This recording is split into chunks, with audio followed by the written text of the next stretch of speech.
নমস্কাৰ ৰুৱাদিক্সলৈ স্বাগতম জনাইছো বহুত দিন বিৰতিৰ অন্তত নতুন এটা ভিডিও আগবঢ়াইছো ভিডিওটো আৰম্ভ কৰাৰ আগতে আপোনালোকক অনুৰোধ কৰো যে এই চেনেলটোৰ সাবস্ক্ৰাইবাৰ সংখ্যা যথেষ্ট কম হৈ আছে গতিকে আপোনালোকে সাবস্ক্ৰাইব কৰি মোক উৎসাহিত কৰিব এই ভিডিওটোৰ জৰিয়তে অক্সিজেনে আমাৰ শৰীৰত কি কাম কৰে বা উশাহত লোৱা অক্সিজেনৰ আমাৰ শৰীৰত কি কাম থাকে বা কিহৰ কাৰণে লোৱা হয় এই বিষয়ে আলোচনা কৰিম তেতিয়ালে ভিডিওটো আৰম্ভ কৰো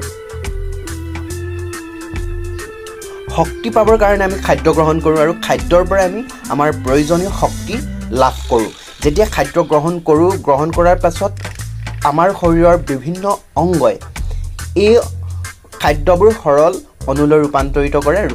কৰাৰ পাছত এই খাদ্য স্মল ইন্টেষ্টাইনত পৰে বা ক্ষুদ্ৰান্তত পৰে এই ক্ষুদ্ৰান্ততে সম্পূৰ্ণৰূপে খাদ্যবোৰ হজম হয় আৰু এই খাদ্যৰ পৰা স্মল ইন্টেষ্টাইন বা ক্ষুদ্ৰান্ততে গ্লুকোজৰ ৰূপত খাদ্যৰ পৰা আমাৰ শৰীৰে শোষণ কৰি লয় এই গ্লুকোজৰ পৰা আমাৰ শৰীৰে পুনে শক্তি লাভ কৰিব নোৱাৰে আৰু তাৰ বাবে এটা প্ৰক্ৰিয়া সংঘটিত হয় এই প্ৰক্ৰিয়াটো সংঘটিত হয় আমাৰ শৰীৰৰ কোষ পৰশত মানে আমাৰ কোষ পৰশত গ্লুকোজৰ পৰা শক্তি উৎপন্ন কৰা প্ৰক্ৰিয়া তিনি ধৰণৰ আছে এটা হৈছে যত অক্সিজেনৰ দৰকাৰ নহয় আৰু এনে প্ৰক্ৰিয়া সংঘটিত হয় এককোষী জীৱৰ ক্ষেত্ৰত অৰ্থাৎ স্থূল কোষত হয় আৰু এই প্ৰক্ৰিয়াত ইথানল বা এলকহল আৰু কাৰ্বন ডাই অক্সাইড আৰু শক্তি উৎপন্ন কৰে দ্বিতীয়টো হৈছে যত অক্সিজেনৰ উপস্থিতি দৰকাৰ হয় আৰু এই প্ৰক্ৰিয়াটো সংঘটিত হয় মাইট্ৰকন্ড্ৰিয়াত আৰু মানুহৰ ক্ষেত্ৰত এনে প্ৰক্ৰিয়া সংঘটিত হয় এই প্ৰক্ৰিয়াত গ্লুকোজ অণু ভাঙি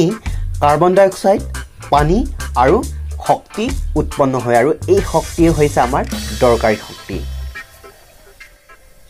3 নম্বৰ প্ৰক্ৰিয়াটো হৈছে যত অক্সিজেনৰ উপস্থিতি কম হয় আৰু এই প্ৰক্ৰিয়াটো সংঘটিত হয় আমাৰ পেশী কোষত কেতিয়াবা কাম কৰি থাকোতে আমাৰ হাতখনে পৰ্যাপ্ত পৰিমাণৰ শক্তি নাপায় আৰু এই শক্তি পুৰাবৰ কাৰণে আমাৰ হাতখনৰ পেশী কোষত এই প্ৰক্ৰিয়াটো সংঘটিত হয় আৰু এই প্ৰক্ৰিয়াত গ্লুকোজ অণু ভাঙি লেক্টিক এচিড আৰু শক্তি উৎপন্ন কৰে এই প্ৰক্ৰিয়াৰ জৰিয়তে আমাৰ শৰীৰে খাদ্যৰ পৰা প্ৰয়োজন অনুসাৰে শক্তি উৎপন্ন কৰে আৰু নিশ্চয় আপোনালোকে গম পালে অক্সিজেন আমাৰ শৰীৰত কিমান দৰকাৰ হয় আৰু কিয় দৰকাৰ হয় এই বিষয়ে সবিশেষ এই ভিডিঅ'টোত আপোনালোকক জনালো ভিডিঅ'টো যদি ভাল পাইছে তেতিয়াহ'লে লাইক কৰিব ধন্যবাদ